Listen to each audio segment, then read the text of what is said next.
Recentemente eu tive que fazer uma audiometria. O meu otorrino recebeu o resultado e disse a seguinte coisa para mim: olha, sua audiometria, ela apresenta uma leve perda no grave, se não me falha a memória, do meu ouvido esquerdo. Ele pediu para eu fazer outra que eu estou para fazer. Aí eu perguntei para ele: ao que o senhor atribui isso? Sabe? Isso é degenerativo, isso é congênito, o que é isso? Né?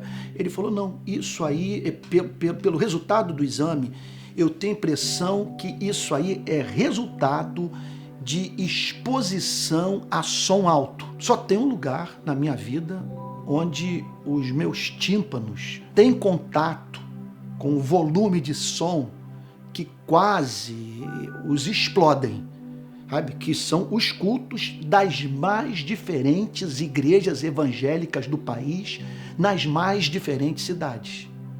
Outro dia eu estava numa conferência e percebi duas senhoras com tampão de ouvido. Aí eu disse para ela, perguntei para elas, por que as senhoras estão usando tampão dos ouvidos? Ah, pastor, porque ontem nós viemos aqui, o som estava tão alto, tão alto, tão alto, sabe, que deu uma dor de cabeça, que chegou no final do culto, chegamos em casa, nós vomitamos. Então, para evitar esse problema novamente, nós trouxemos, portanto, esses protetores de ouvido. Agora mesmo, eu participei de uma conferência em algum lugar aí do Brasil, que eu cheguei para o organizador e disse o seguinte: infelizmente não vou poder ficar no culto. Sabe? Não tenho a mínima condição de submeter os meus ouvidos, sabe, a esse nível de som. Na verdade, o que eu estava querendo dizer, esse nível de barulho. Pois bem, quem está falando isso aqui não é um coroa ranzinza, veja só, porque eu sou da geração rock and roll. A minha vida inteira eu vi rock progressivo, então eu sou de uma geração diferente da geração dos meus pais, que o ritmo era outro, sabe? Então eu sou da geração, repito, do rock. Então o que eu estou falando é de alguma coisa que me parece precisa ser abordada e precisa de confronto. É algo de levar qualquer pessoa à loucura e que torna o trabalho do pregador duplamente difícil, porque você chega no final do louvor com uma igreja esgotada, uma igreja coberta de suor, cansada, sabe? E precisando então buscar algum nível de serenidade para se concentrar na pregação. Outro ponto que tem me chamado a atenção é de, às vezes, num evento à noite, dedicar a melhor parte do culto para o louvor. E olha, eu já recebi pregação, sabe, às 10 da noite, teve uma vez que foi à meia-noite. E não há mínima dúvida que o que marca os verdadeiros avivamentos, o que transforma a vida da igreja, acima de tudo, é a pregação da palavra de Deus. Porque a fé vem pelo ouvir e o ouvir a palavra de Deus. A música tem um lugar, sabe, de valor inestimável. Contudo, está havendo uma inversão de valores. Percebe-se também que os cultos hoje giram mais em torno da figura do artista do que da figura do pregador. Eu sei que isso se deve muito à baixa qualidade do púlpito do nosso país, mas muitas vezes está sendo imposta à igreja uma agenda que a igreja deve resistir, porque é característico daqueles que vivem na infância espiritual, sabe, o desejo de luz, o desejo de movimento, sabe, o desejo de novidade, enquanto que uma igreja madura é capaz de parar para ouvir a pregação da palavra de Deus e ter esse momento como o momento mais sublime do culto de adoração ao Deus verdadeiro. Não poderia também deixar passar em branco os casos de microfonia, os momentos em que no meio da pregação um barulho infernal aparece, ou então o som também desaparece.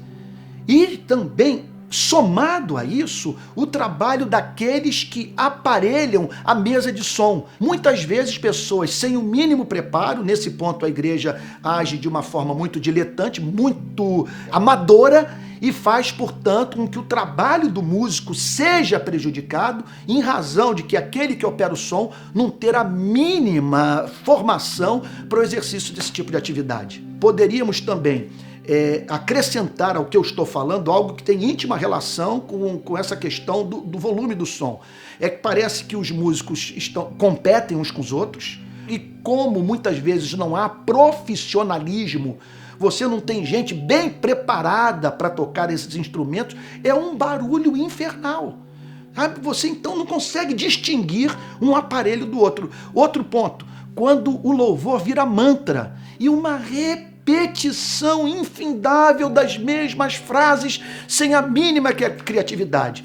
Algo também que precisa ser ressaltado é quando o dirigente do louvor quer fazer o trabalho de pregador, já vai ter pregação. Você já vai ter alguém falando por 40 minutos.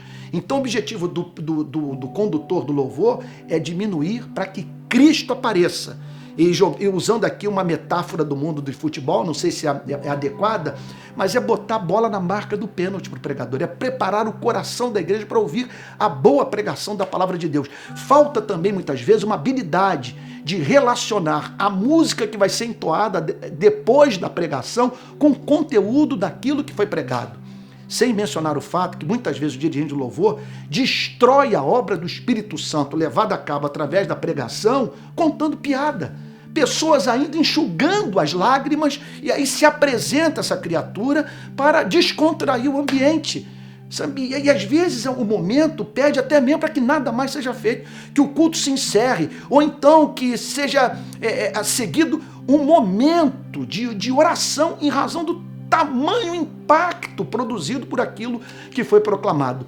Resumindo, eu penso que nós precisamos de uma reforma na nossa liturgia. Os cultos estão muito longos, estão cansativos, muito dinheiro também sendo gasto com banda de música, e entre outras questões mais que precisam ser tratadas a fim de que nós prestemos um culto a Deus no qual haja, como diz o apóstolo Paulo, decência e ordem, haja beleza, no lugar de barulho, batismo com o Espírito Santo, transcendência, presença real de Deus.